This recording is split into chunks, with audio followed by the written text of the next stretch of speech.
Always a wild week of the year, Super Bowl week. I saw Deebo Samuel wearing an Eagles jersey. Well, we'll talk about him and his future with the 49ers.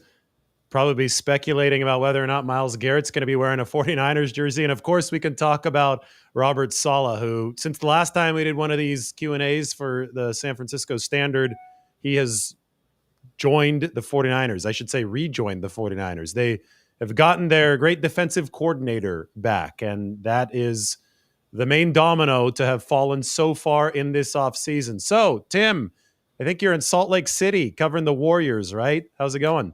It's good in Salt Lake City. It was warm yesterday evening, but I think it's cooling off a little bit. A little basketball game coming up. Got some trade deadline things, but never mind to do dual sort of avenues here. We got a couple different paths here. Jump in on 49ers, but yeah, I'll be at the Warriors game just in a little bit.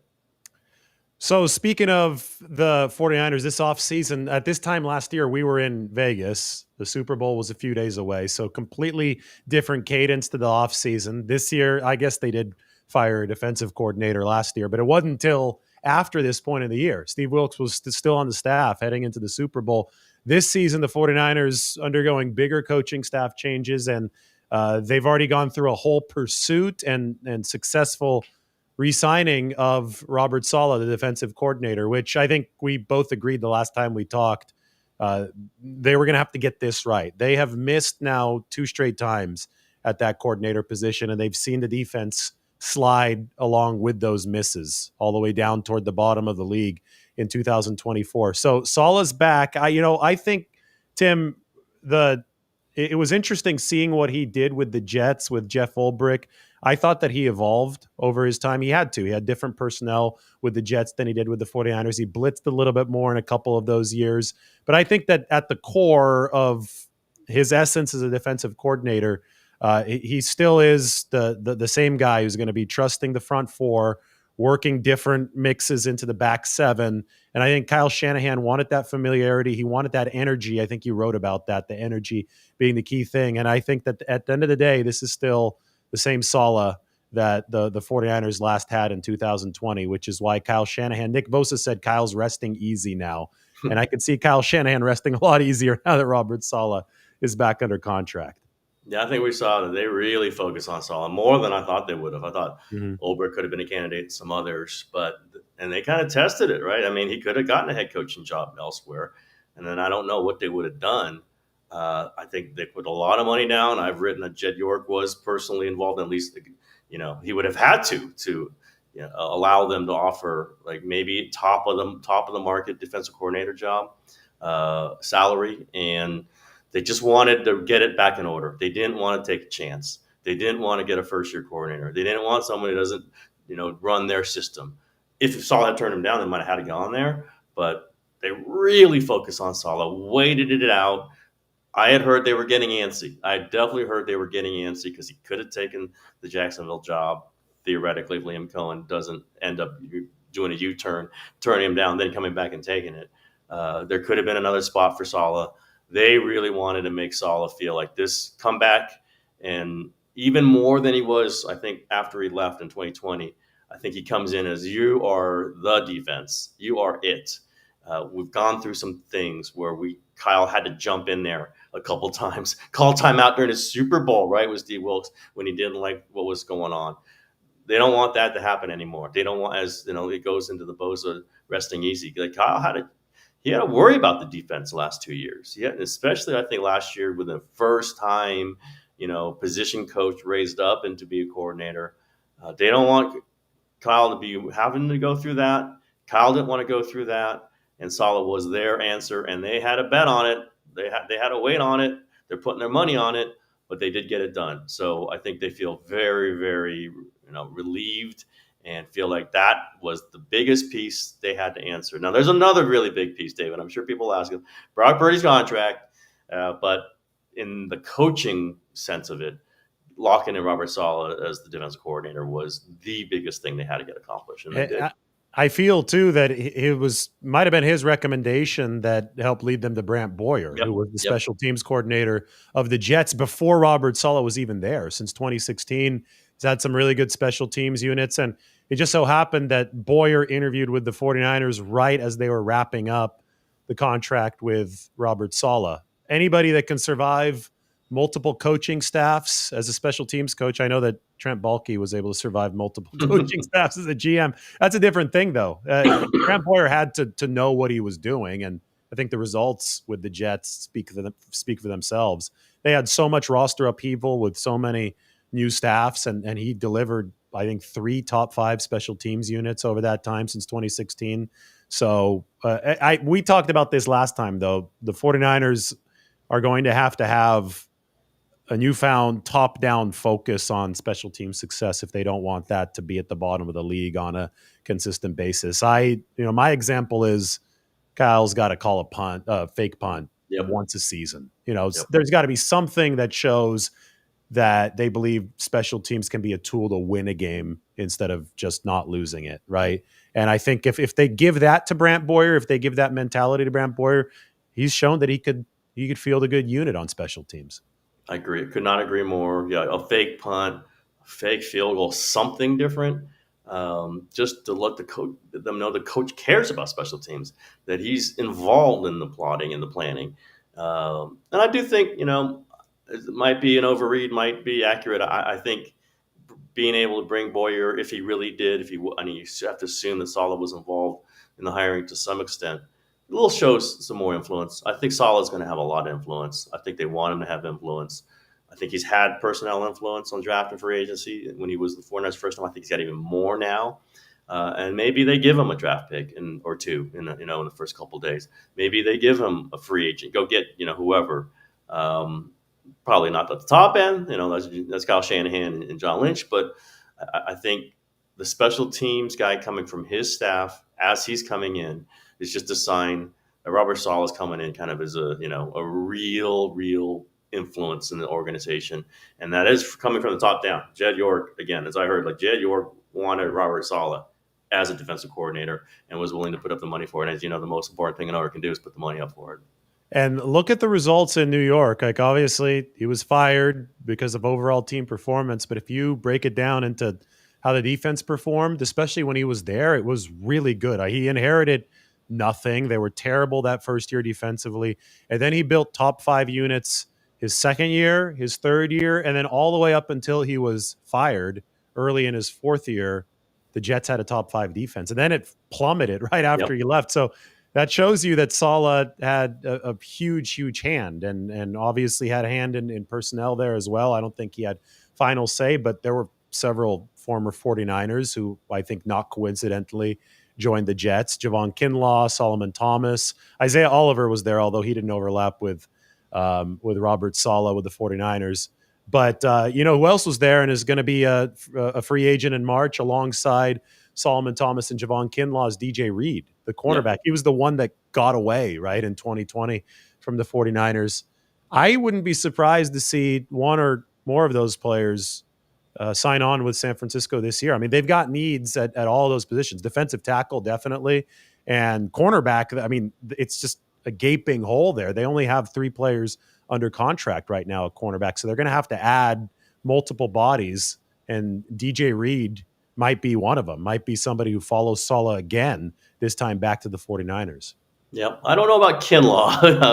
they put a lot of time into him and never could quite get healthy enough to be consistent. But maybe, who knows? Maybe there's something going on that the knee issues are gone.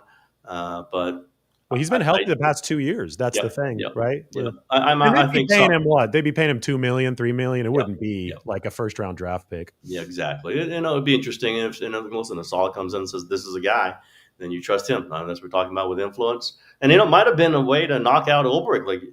You had Saleh run the defense, get fired, then Ulbrich take over as the interim coach and basically running the defense. I know he was a coordinator under Saleh, and it all fall apart. That might not have been the greatest recommendation for Jeff Ulbrich, who I know they really wanted to hire last year. Things change, context changes. Saleh wasn't available last year, but I thought Ulbrich would be right up there with Saleh this year, and he was not. It was clear that he was not. They wanted Robert Saleh back. They wanted someone the players were familiar with, who would run a system that they were familiar with, and they just wouldn't. I heard 2 things: high energy, that's what they wanted, And two, they wanted someone the players could feel comfortable with. And clearly, Robert Saleh was the guy who topped out on all those categories. And now we'll see them play. We'll see. They want to be healthy. They want. We'll see who they add, and there's a big name out there that might be on the trade market. I'm sure we'll talk about. But I think there is a sense that the defense needs a lot of attention. Salah does it, and then Kyle can get to running the offense, because the offense took a dip too last year. Offense gained yards, but did not score. They 6 points less a game, 6 points less a game last season than they did the year before. I think they feel like they have a lot of weapons, and they want Kyle to jump in there and get to going, and they want him to not to worry about the defense, and Salah's going to take care of that. Especially, and I think the disparity that you talked about on offense, that's the red zone, right? They had the yards, they didn't have the points. They would go from number one in the red zone to near the bottom of the league. Got a little bit better toward the end of the season, but never fully better, especially with any consistency. And I think that all ends up circling back to how they struggled to separate without Brandon Ayuk and Christian McCaffrey, when you absolutely need guys to separate and make plays where it's more condensed down in the red zone, that they weren't able to do it. And also, I don't think, it's all interconnected, right? It's hard to say cause and effect in football. Is it the play caller's fault? Is it the player's fault? I think it's a little bit of both. I think a play caller gets his mojo and is more confident and more inventive with his calls when his guys are separating. And then it works the other way, right? When guys do separate, then they make the call look better. So I think that it wasn't Kyle Shanahan's best work by a country mile. It definitely wasn't the talent's best work by a country mile. And the 49ers are hoping that all of that, all the variables are better next season. And I think that so much of it starts with them just taking a step back earlier this offseason. So much mileage, not only on the players, but for coaches. There was a lot of mileage there. Now they're figuring out exactly what the staff is going to look like under Shanahan, under Saleh, under Brant Boyer. That's not fully finalized yet. So we're waiting to see how the 49ers reset there, but they have more time now to reset, to face a last place schedule. So, we can go several different directions with this. By the way, those of you who want to ask questions, go ahead and head over to sfstandard.com. You'll see the live video happening there. Those are the questions that we're going to give priority to. Somebody has sent us a note from X. It's Adrian Tipple. He says, hello from the UK faithful. We say hello to the UK. What time is it there? Like 6 p.m. probably right now? No, maybe later. Yeah, it's probably Don't ask me. I'm screwing up time zones like yeah, crazy. you're in Mountain Time, and I think the UK is 7 hours ahead of you probably.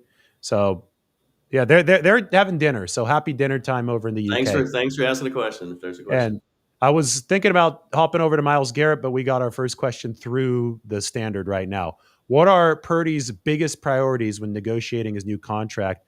Do you think he'll be a career 49ers player? Well, I think that both sides certainly hope that he'll be a career 49ers player, because if that happens, that means that he has continued to play well for the 49ers. And I think that any team is out of their minds to let go of a quarterback who's delivering for you. So we'll just have to see how the future progresses there. But his biggest priorities when negotiating his new contract, for any player, it's securing guaranteed money. All right, that ends up defining whether or not a contract is team friendly or player friendly in the league. Is the amount of guaranteed money and how that guaranteed money is dispersed. Whether it's over 2 years or 3 years. When we look at a negotiation that I think a player has clearly won against the 49ers in the recent past, it's Nick Bosa's. I mean, Bosa's, by APY, it remains an outlier, but also when you look at the guarantee structure, heavy guarantees heading into year 3 of the contract, which is relatively unusual, especially for a non-quarterback in the NFL. Anyway, I think the same goals would apply for Purdy when we talk about his biggest priorities entering this deal, Tim. Yeah, I got to agree with that. I mean, guaranteed money is always the number, especially for quarterbacks.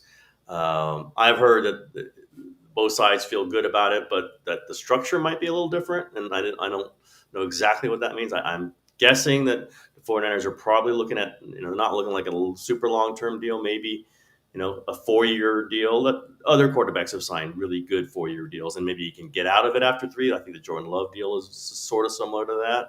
And if that's it, you're Brock Purdy. Maybe you think, okay, I want a high average annual value, and then I can go back at it in 3 years, and he'll be 27, right? I mean, like, these are how you have to kind of think about it with him.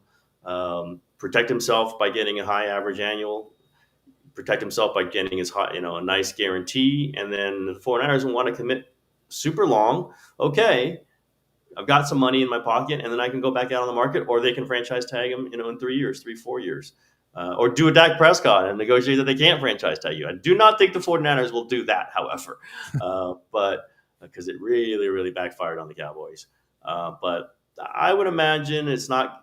I don't think Purdy's going to be the number one quarterback, nor will he seek that. He might ask that. There might be a report in its negotiations. You don't ask for the thing, you ask for more than the thing that you think you're going to end up with, and then you negotiate it down.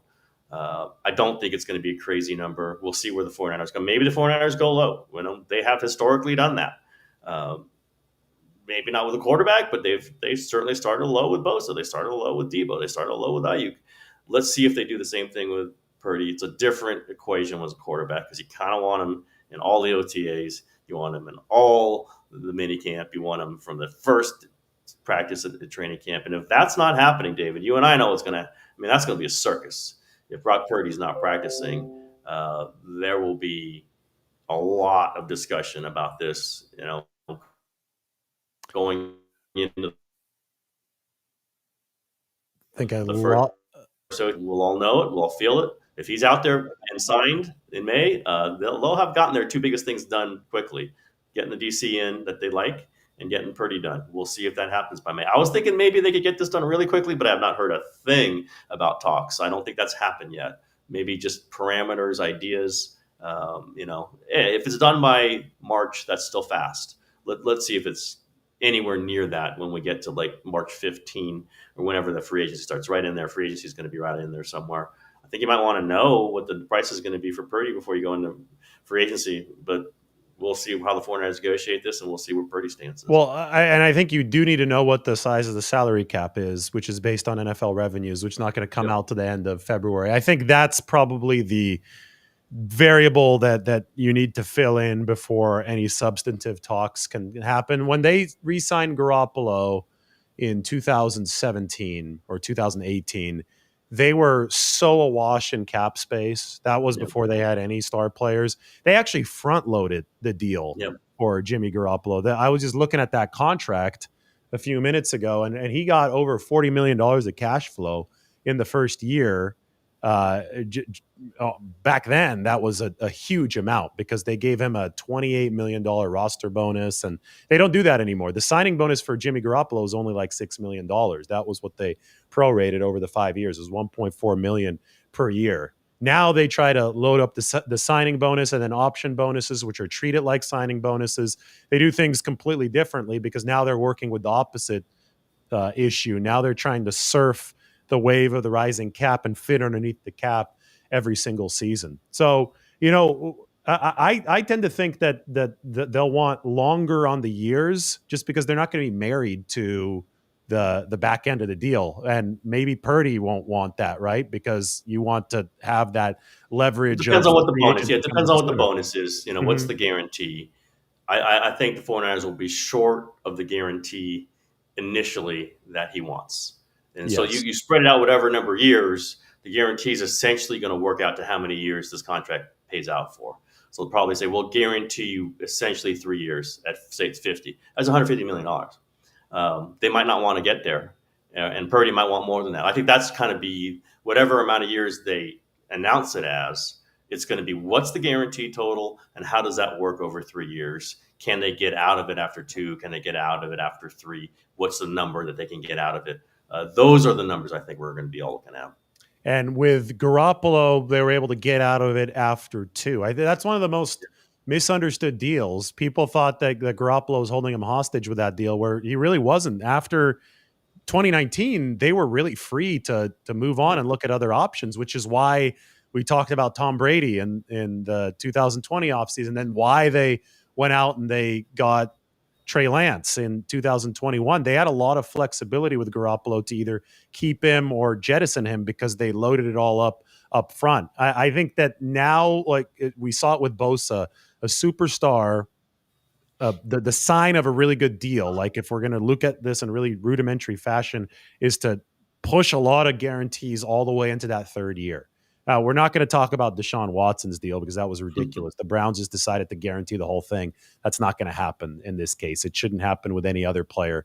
The Browns tried to set a precedent that nobody else is following. But in the case of Bosa, in the case of some of these big receiver deals that we've seen lately, that third year has some guarantees, like Justin Jefferson's, right? So I think that's going to be maybe the point of contention, right? That year three, to see if the 49ers will have an out after year two or after year three. Because as we know, 1 year, the difference of 1 year is a lot of time in the NFL. A lot can happen over the course of the year. So when a team is looking for more optionality, they want to be able to hit that eject button, or at least have the ability to hit that eject button after year two instead of year three. You bring up Debo. That was a big deal with Debo, the negotiations, and we're getting to year three, I believe, with that extension, and they can get out of it. Like that's how these things are played, and the guaranteed money is the deal. That's why we talk about the guaranteed money is what the deal really is, because teams can start to get out of it once the guaranteed money starts trickling away, and we'll see that. It's quarterbacks get a lot of guaranteed money. This is the deal. He's the one who's up. They traditionally like to get the quarterback who's up to get the biggest deal. I don't think that's going to happen this time. I don't think it's going to even be close to that. But maybe that's the number that's floated early on. And I'll say 49er fans, you can get alarmed if you want. There's going to be some things out there maybe that don't sound great early on, but then that's what negotiation is for. And I do think they're more motivated to get this done swiftly, at least than the Ayuk one. Even they said they wanted to get that done fast. They did not get it done fast. So, the Purdy thing might be something where they're going to have to get a feel for it, and both sides, Purdy's side, can get a feel for it at least by the end of March to have a feel. Where is this really headed? That's not too far away from now, though, David. Like we'll get a sense of it pretty soon, I think. There will be two scales that will be the most commonly used to judge this deal when it comes through, just to prepare people, summarize things. APY, average per year, that's where Dak Prescott is at the top at $60 million per year. You've got other quarterbacks like Tua, Trevor Lawrence, Joe Burrow are amongst the top five there. They're all in the 50s. And then there's going to be fully guaranteed money. And that one is crazy because that's where Deshaun Watson tops the list by almost 100 million. He's at 230 million fully guaranteed. I think Burrow is number two on that list. I think he's at around 140. And you've got guys ranging from 120 to 140. That's where the top of the market really is. We can toss Deshaun Watson out as an outlier, and we can look at the fully guaranteed money. And then we'll end up seeing where Brock Purdy fits in. APY is going to be it. I have had conversations with agents about this, and I always ask them, I see all this funny money at the end of deals.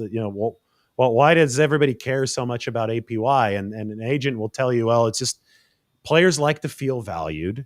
So they want to be able to say, yeah, I'm better than Dak Prescott, so I want to be making a little bit more than Dak Prescott. They like that outward appearance of value. So yes, it is a little bit of a vanity number. And two, agents use the APY that they're able to negotiate for their player as an advertisement for other clients, right? So they could say, hey, I got Brock Purdy this deal worth $59 million a year, whatever it is. And he could use that to sell himself to other clients. So APY matters on the surface level, but I think that ultimately, as you said, it's the guarantees that really make these deals tick, because the guarantees are what are more closely correlated with structure.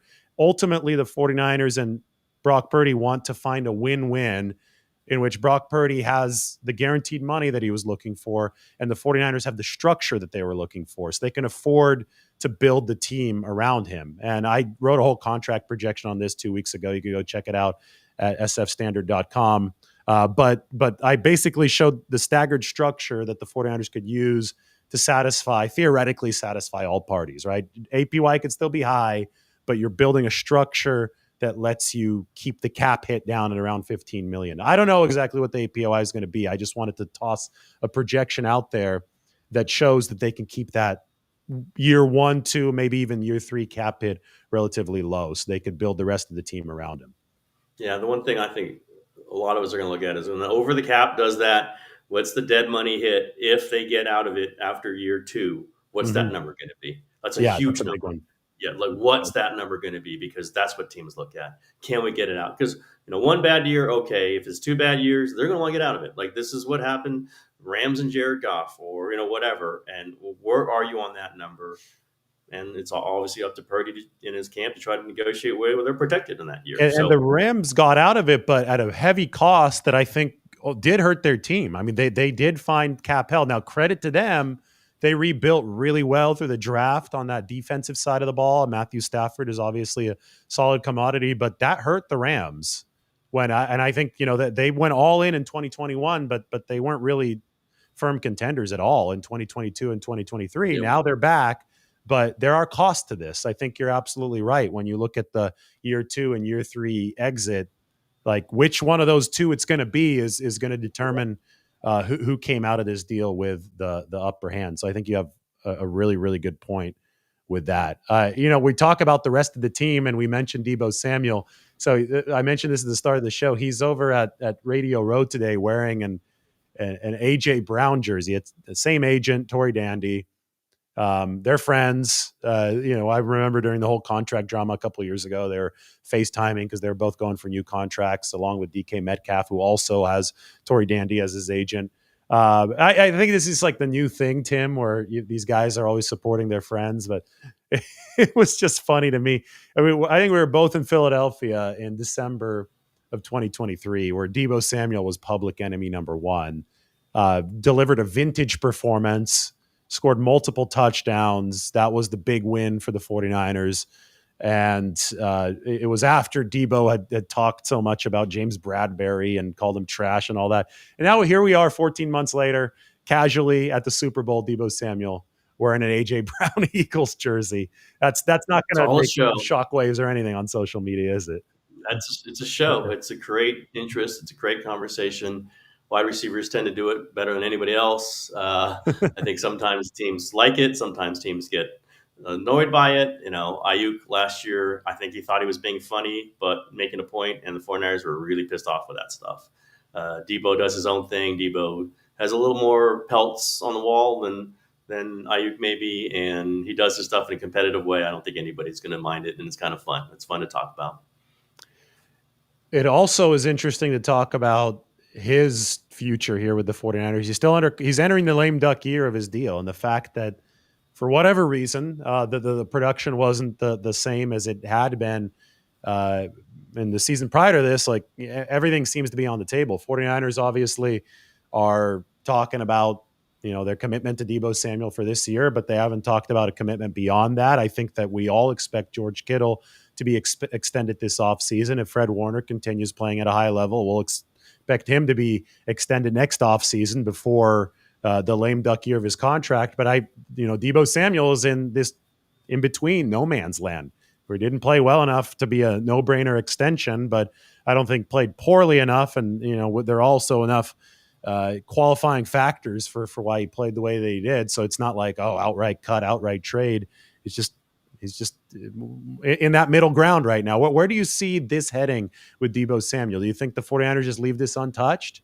Let him play out the lame duck year and then figure it out? Do you think he's going to be a candidate for a trade before the deadline? It seems that it's really, really hard to get on to get a read on this situation, especially relative to the other ones. Yeah, I think this was tough too because Kyle Shanahan, he's one of Kyle Shanahan's favorite players. Might be Shanahan's favorite player on the team.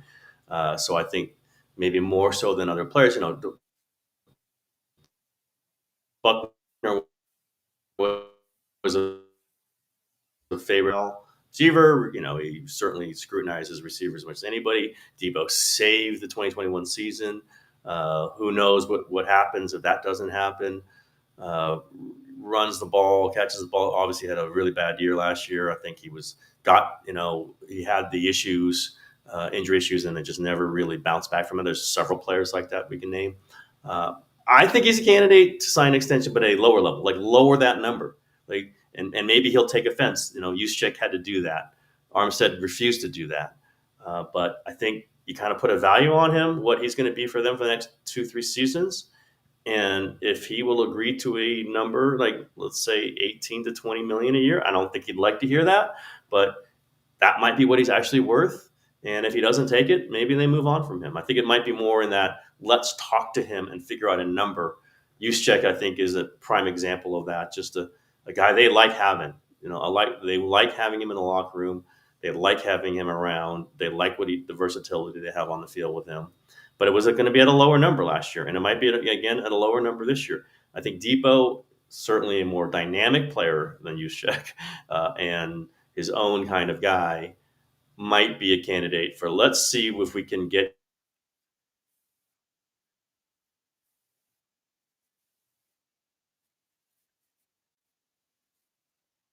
a little over the next 2 seasons, and you feel like you have a little security. We have a little security with that number. I don't know that that's for sure going to happen. I think there was a lot of disappointment about the way he played. I think his weight got up there at the end of the season. I don't think they like that. But obviously, you get hurt, things happen like that, and he's given them a lot. And that was part of the negotiation. That's why it was so tough a couple years ago, is that he was getting hit so much as a wide back, and he knew that it might lessen his longevity in the league as a valuable player. So they're kind of in that ground now. Like, well, what does that mean? The past achievements count for something. Your closeness to the head coach counts for something. I think it comes down to let's see if those two sides can come to a meeting, maybe tack on another year, a little guarantee much or some of this season's money that isn't really that highly guaranteed, and then see if they can continue a relationship at a lower number. I think that seems right to me. And Debo might say, to hell with you, I'm going to go to the Eagles or whoever. But I think that conversation might be coming up in a little bit. Well, he's got an option bonus that's due on March 22nd. So we might have some clarity as to exactly how they're going to proceed here within the next month and a half, because his base salary, because of the restructures they've done, is actually already at the minimum for this year, 1.17 million. You can't work on that anymore, but the option bonus is going to be a, a bigger chunk of change, I believe several million. It's hard to sift through this entire spreadsheet because they've restructured him, I think, 3 times already. So Yep. there's all kinds of numbers floating around. But the big chunk of money is going to be coming up in that option bonus on March 22nd. So that might spur some movement for the 49ers. And also, if you could rearrange deck chairs here if you do an extension, which is the only way to rearrange some of the salary cap deck chairs at this point, since you've already restructured everything that you could out of his contract. All you do in a restructure is you convert base salary to signing bonus and you push the hits out into the future. And they've already done that for every single season of Deebo Samuel's contract. It's funny because you look at it now, and every year, like literally every one of them is a veteran minimum base salary. So they've got to figure things out with that roster bonus or option bonus, whatever the bonus is going to be termed as, and it isn't set to kick in until March 22nd. So we'll keep our eyes on that on the Deebo Samuel front. Speaking of cap stuff, why don't we take a look at a couple more questions? We finally have Sure. a few more. Super Bowl prediction. Do you have one? I don't go against Patrick Mahomes. It would be more interesting, I think, if you could. I think the Eagles are really talented. I'm a big fan.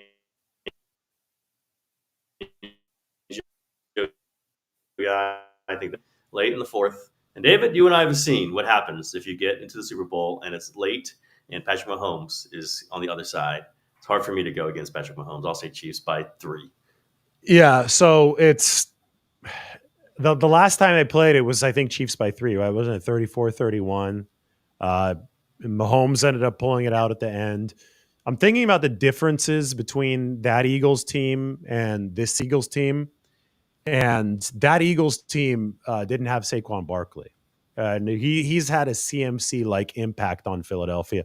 I think Jalen Hurts was playing better football back then, but again, now he's got Saquon, which has completely changed what his responsibilities are and how this offense is operating. The defense for Philadelphia is markedly different now, and it's interesting to me because when we talk about the 49ers revamping their defensive line, I think they've got to follow a similar model as the Eagles. They got way younger. Philadelphia did, and successfully got way younger somebody like Javon Hargrave, really symbolic of that. They said, hey, you've hit 30 years old and we're not going to re-sign you.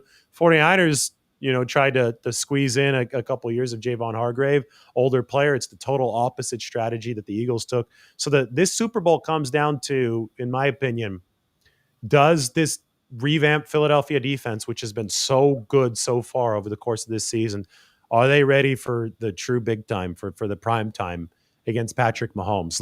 On the field, do you remember the field scandal over in Arizona a couple of years ago? Philly complained that their pass rushers were neutralized. That's not going to be an excuse this time around. And it's essentially they went down to Athens, Georgia, and grabbed the entire defensive line there and made it their own. And it's been good so far this year with Jalen Carter and Nolan Smith and Zach Bond. That linebacker has just come out of nowhere for the Eagles. They've got some really young players in the secondary. They have rebuilt this whole defense. It's been good during the season. Will it be good against Patrick Mahomes in the Super Bowl? And I think if it's solid, I think they can win because they've got Saquon, and that that's like their McCaffrey. If McCaffrey doesn't fumble last year, I think the 49ers win, right? You don't expect a player like that to make a mistake in a game like this. So I'm going to pick the Eagles just because I do think that they might be better than they were 2 years ago. But boy, it is hard to pick against the Chiefs because I've done that multiple times and been wrong multiple times, but I'm going to keep on doing it because one of these times it's going to hit, right? And I think it's hard to repeat, and I think that Philadelphia may be able to shock people this time around. Just think of the feeling. Just think of the feeling you have when it's 17-14 Eagles and it's Patrick Mahomes is driving down the field, and you'll be going, "Oh, I'm betting against that guy." I just can't do it. Can't do it. We got more questions here. Can the 49ers pay Purdy and Greenlaw simultaneously? Yes. I mean, the 49ers have plenty of room to pay a lot of people like right now. Like they've carried over the most cap space in the league. I have a whole worksheet that you can go check out. I tweet it out once every couple weeks or so. It's about building a sustainable roster, though. Unused salary cap space carries over from season to season. So far, they've done a fantastic job. They've paid more players big deals than any other team since Shanahan and Lynch have joined, and they're still not in salary cap hell. So that just gives you an idea, because other teams like the Saints, like the Rams, that they have crossed the threshold. They haven't managed it as well as the 49ers. So the 49ers would like to avoid that. They can absolutely pay Purdy and Greenlaw simultaneously. The question is, can you pay? It's a bigger picture mosaic. Can you pay these guys simultaneously while maintaining that salary cap feasibility, viability in the future? What type of deal do you see them offering Greenlaw? I think they'll offer him a year with incentives. And, I think, they're not going to offer a second year of guaranteed money in this deal. So I think even for Dre, he's going to want to be a free agent after this next season. So he has a chance to take another bite out of the apple if he has a good year. How big is it going to be? His last one was about $8 million per year. I think that you can run up a price up to $10 million, but have maybe half of that be incentive based to reflect the fact that he only played 34 snaps last season. So what do you think about that, Tim? 1 year, $5 million guaranteed, up to $10 million with incentives. Yeah, another team might top that, and I think if you're the 49ers, you understand that, and he has to go for larger money. I don't think you can commit to somebody who only played 1/2 for you. However great that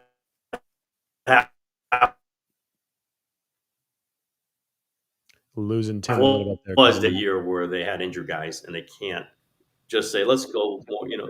If you're getting me here, and I'll just say I don't think the Purdy deal and the Greenlaw deal are related. They're just not. I mean, you have a certain amount of money. Obviously, that everybody's related to each other, but you got to get the quarterback thing done and then deal with everything else. You're not thinking, wait a minute, we can't pay this guy Brock Purdy because we got this Greenlaw deal coming. It's very separate.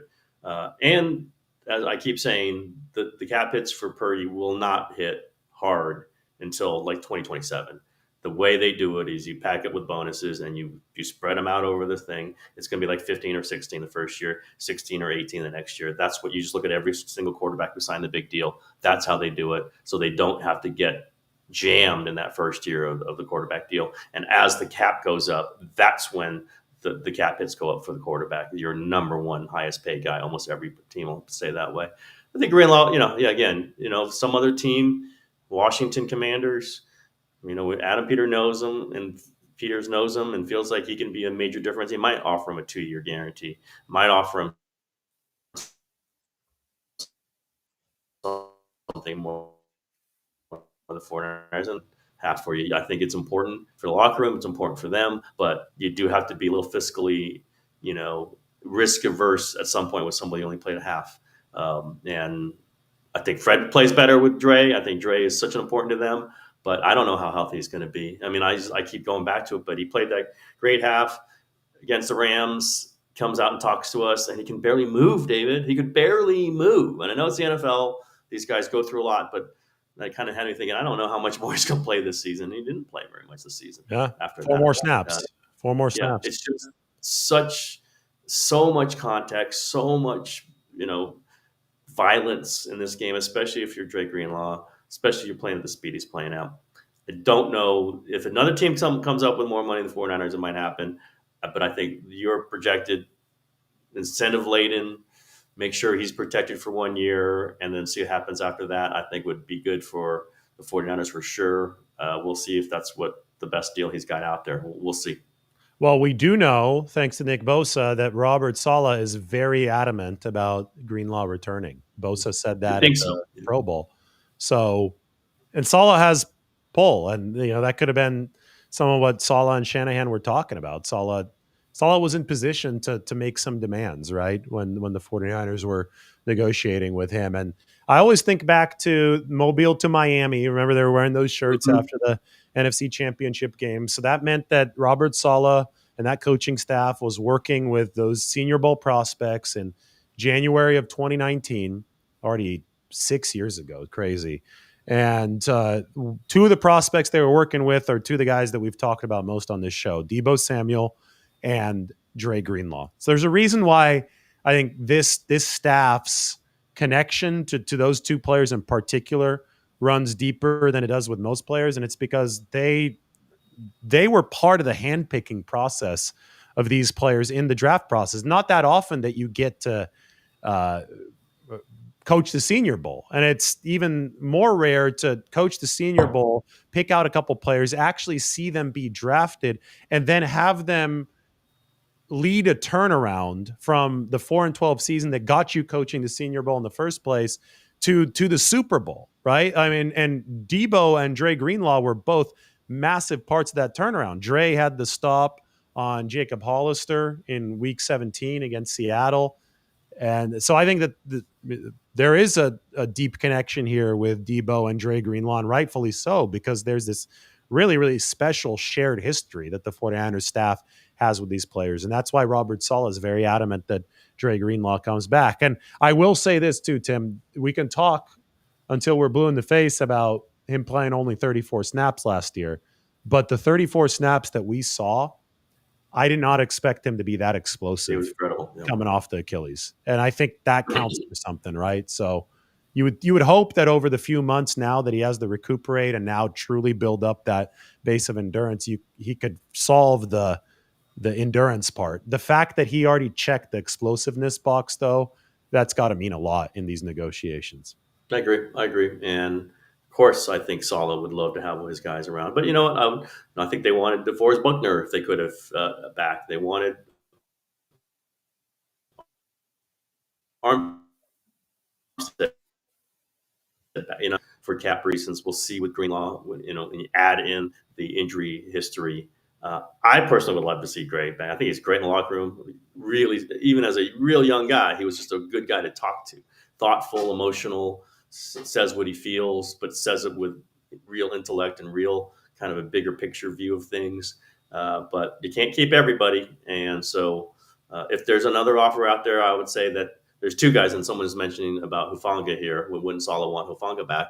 Um, you know what? Yeah, I think they do. But I've heard that one. There's a lot of interest for Hufanga outside. Like specifically, there's interest for him because that wasn't a Achilles. That was arm issues with Hufanga, I believe. And so I think you can picture him obviously playing a full season. I think they might lose Hufanga. That's not a position that they pay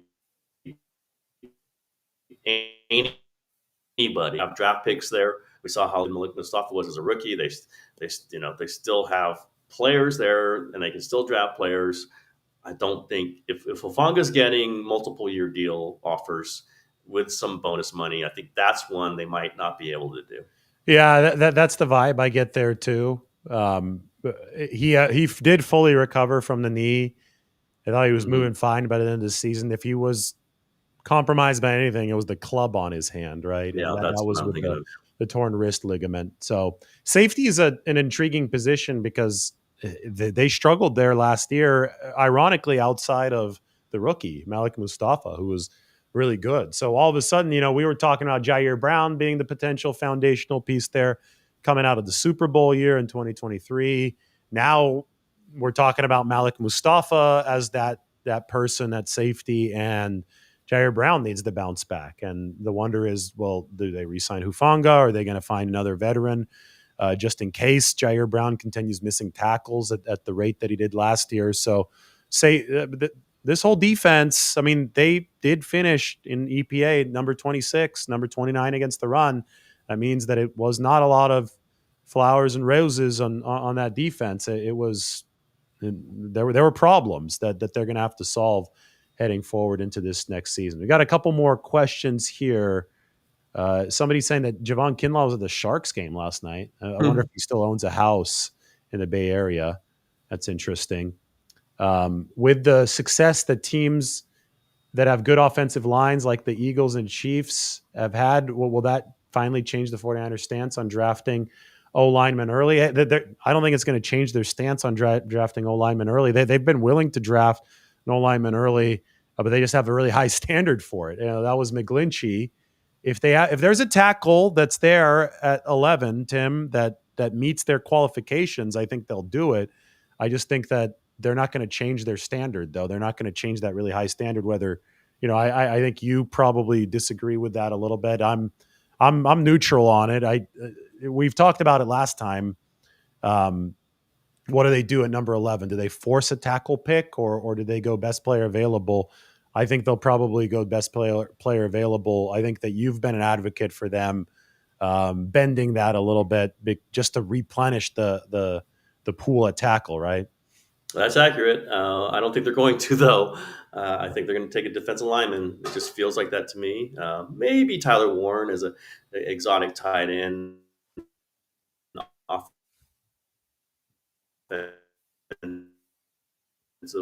recently. It's semantics. It's a little difference. It's just a focus. Like you want high standards, right? You want the guys who can fit in, and that they would draft Penei Sewell. It's been made very clear to me. They would have drafted, Alt from the Chargers, took in top 5 last year.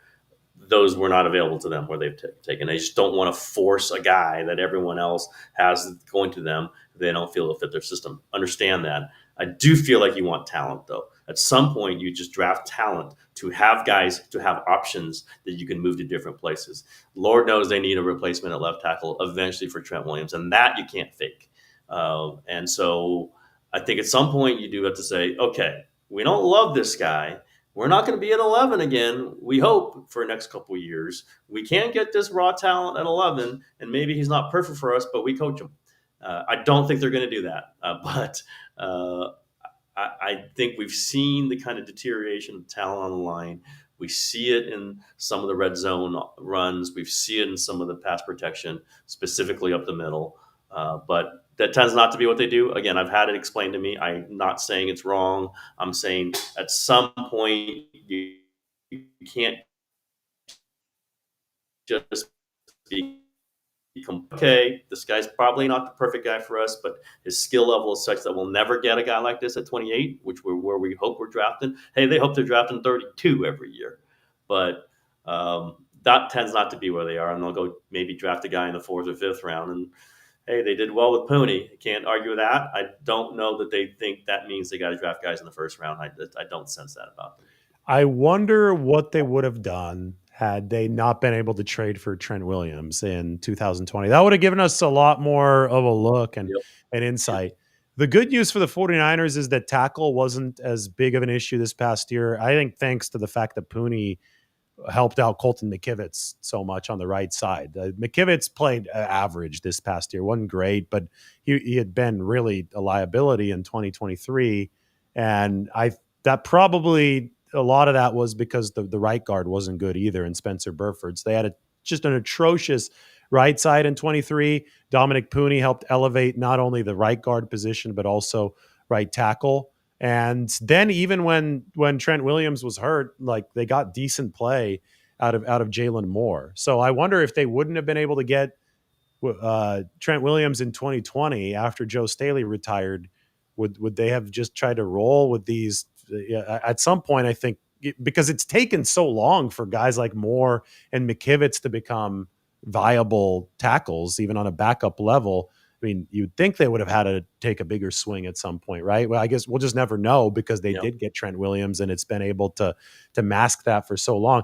Speaking of big fish acquired in trades, we promised people we'd talk about this earlier. Myles Garrett requested the trade from the Browns, who are really in between a rock and a hard place right now. I get that it would be financially painful to trade Myles Garrett, but I think the Browns at some point need to admit their mistake with Deshaun Watson has crippled a half decade of football there.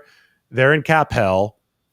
They've had to restructure all these contracts just to field a team because the $230 million guaranteed. Myles Garrett has realized it now. It probably took a couple of those Achilles tears from Deshaun Watson for Garrett to say, okay, wait, this team is not winning a Super Bowl anytime soon. So he goes out and requests a trade. The 49ers are near the top of the betting market right now as far as teams that can potentially land him. I mean, they're on the opposite side of the league. They have taken a massive swing before at an edge rusher in a trade. Remember Khalil Mack in 2018? They actually offered more than the Bears, but Mark Davis wouldn't trade with them. They have recently sent a ton of capital to the Panthers for Christian McCaffrey. So this front office has been aggressive. We expect them to at least investigate this. But just on a larger level, how do you think this turns out, Tim? Do you think that the Browns eventually do legitimately start listening to offers here, or are they just going to dig in? I don't think it's what's best for Cleveland here to dig in. I don't see a path to them winning a Super Bowl given the mess they're in with that Watson contract. But do you think their front office is ultimately going to see it the same way as Myles Garrett, and do you think they're going to entertain this trade request? Well, I would agree with you. They should entertain it. They should shop them and get 3 first-round picks or whatever they can get. I don't think they're going to, though. Or at least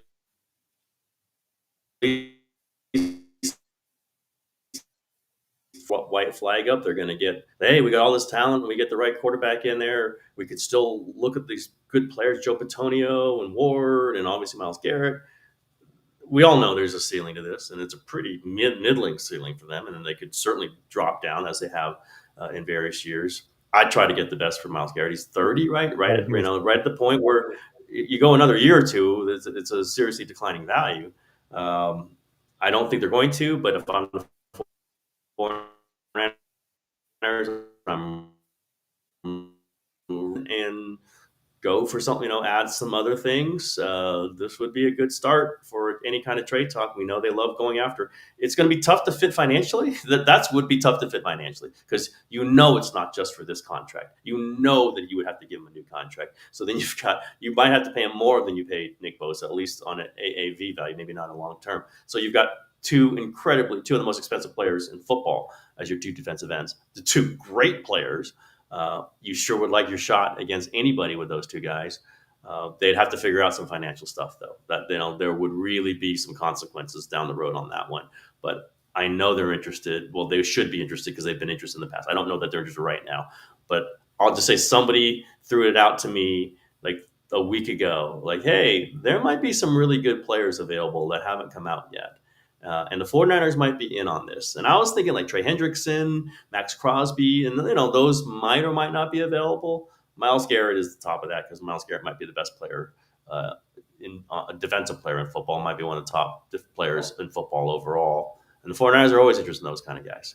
Well, and they don't often have the 11th pick. Like the 11th pick, this is why you make a trade now if you're Cleveland, because you trade for future picks.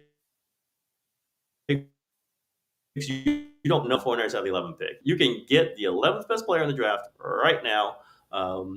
It's pretty valuable start. And, obviously from the 49ers side, are you going to get anybody better at 11 than Myles Garrett? Of course you're not. So I think it would be a good start to a discussion. I think the 49ers would have that discussion. I think the Browns might get too stubborn and get too stupid and blow another year is how I'm feeling right now. What's interesting to me is that, the 49ers were able to get 2 years, 2 seasons, not 2 full years, but essentially 2 seasons of Christian McCaffrey before they had to redo that pre-existing deal. Myles Garrett's got 2 years left on his contract.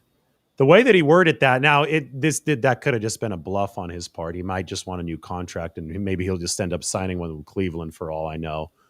But I mean, the way that he worded that, he was very adamant about the Super Bowl is really important to me. Well, sometimes, these players try to have their cake and eat it too. Well, if the Super Bowl and winning that's so important to you, maybe you can't, expect to go to a top level talent team and also get the largest contract at your position immediately. Like sometimes you've got to pick between one or the other. I think in the case of the 49ers specifically, look, they got all these really good players under contract, big money. They're about to pay Brock Purdy. Absorbing Myles Garrett at $35 million per year to match what Nick Bosa is paying probably isn't feasible, right? So if Garrett would be interested in that situation, I think like for the 49ers to make it work, he would have to play ball with them contractually. And whether that would mean waiting a year before an extension or playing on a deal, a restructured deal that's a little bit lower than top of the market. I don't know what that would be, but I just think that at some point having your cake and eating it too, if that's what Myles Garrett wants, I'm no clear indication that he wants that. I think at some point that would make a trade infeasible to a top team like the 49ers, right? So the Rams were able to get that was 1 year of Von Miller, right? Or half a year of Von Miller in 2021. It was a rental. They pushed it across to the Super Bowl, but they weren't able to give him a new contract, and the Rams had to go and reset after the next 2 seasons. I wonder if something like that would be on the table for Myles Garrett if he is sincere about I really want to get out of here to win a Super Bowl. Yeah, here's a question I can throw to 49ers fans. Would you give up the 11 pick and additional, maybe you wouldn't give up two number ones if it was a short term, but just for 1 year of Myles Garrett? 1 year. You get Myles Garrett, 1 year, let's roll it all out there, and you give up the 11th pick. Be interesting discussion. You wouldn't give up more than that because you wouldn't have him after this year. Or you have the thought of it, but in your mind, you're thinking, this is the year, Yeah. 1 year. Would you You're do thinking that? this is the year we can't pay him even though he's under contract after this year. Maybe you can I even might do trade it if him. I'm the 49ers. I might do it, but it's an interesting discussion. Well, so think of it. Yeah. And all of this again would depend on Myles Garrett, on if he's okay playing. I think he's due like a $18 million option, but I think it's $5 million roster bonus plus like $13.4 million is due on September 1st. So he's due $18 more million for this season from the Browns, which obviously the 49ers would be able to afford that if he was willing to play ball. And if he said, okay, I really want to win a title, but let's just scrap the last year of this deal if he gets traded, and I want to enter free agency after that. So that's the scenario that you'd be talking about. Would the number 11 overall pick be worth it? That would be then tantamount to what the Rams did in 2021 to get Von Miller. And I personally think that there's one position that it's not as valuable as quarterback, but can be thought of in the same breath, and that is the elite edge rusher position. Those guys can change games because they can directly counteract the quarterback in 2.5 seconds or less. And they already have one of those in Nick Bosa. If they got another one in Myles Garrett, you go back to it was just the 17th anniversary of the Giants making the Patriots 18-1 with the NASCAR package. That's a team that was able to win with that kind of monstrous front four. I think you would start talking about the defensive line. At this point, Tim, with all the heartbreak the 49ers have gone through in the Super Bowl, I would not be shocked if that was an opportunity that Myles Garrett presented and the Browns presented. Would not be shocked that the 49ers said, screw it, let's push the chips in and see what happens. I would not be surprised if they would be very, very tempted by that. Absolutely. And listen, you went top of the market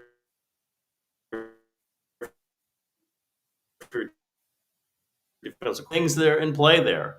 And like you better win a Super Bowl, but you would be set up to get your best shot at it. And at times, the 49ers have really tried to, they try to trade for Beckham, Odell Beckham Jr. They've tried to do these sort of things. This one might be it. And you don't have, maybe you wouldn't say we absolutely won't have him after this year. You'll have to see how it happens. You basically would be a free agent. You have to deal with it. But man, that's the 49ers style. They like collecting. They got McCaffrey. They like collecting elite talents who can score touchdowns or sack the quarterback. That's what it's displaying to me. They value, and Chris Forster said it. They want guys who can tackle the quarterback or who can score touchdowns. And Myles Garrett can do one of them really, really well. 2 questions, rapid fire, and then we'll have answered everything. Now that Brant Boyer is here, do you see Anders Carlson coming in and competing with Moody? I see somebody competing with Moody. To me, that makes the most sense. You have Moody under contract, so it doesn't cost you anything on a 90-man roster to keep him, except for a 90-man roster spot. So, yeah, Anders Carlson kicked for the Jets, and he kicked for the Niners last year. Why not? And then any word on a new DB coach? D'Angelo Hall is interviewing this week. So if you have thoughts on any of those 2 questions, Tim, we could wrap up on that. I am losing Wi-Fi here, so I'll be real quick. I think D'Angelo Hall is a real possibility as another defensive backs coach. Assuming Brandon Staley's out, they will need a Nichols back coach, I think. So I think you can see clearly how that would line up. And I liked Anders Carlson when he was here. I think he's better than Moody, I thought. But I think they're going to kind of have like a Moody plus others maybe contest in the spring into the summer. I would think Carlson would be somebody they should be very interested in bringing in. But I think Boyer, if he has got a great, I don't think Carlson kicked a lot for him, so we'll see. And I don't think it's a deep relationship there, but I'd sure be interested in seeing Anders Carlson get a real shot at it for sure.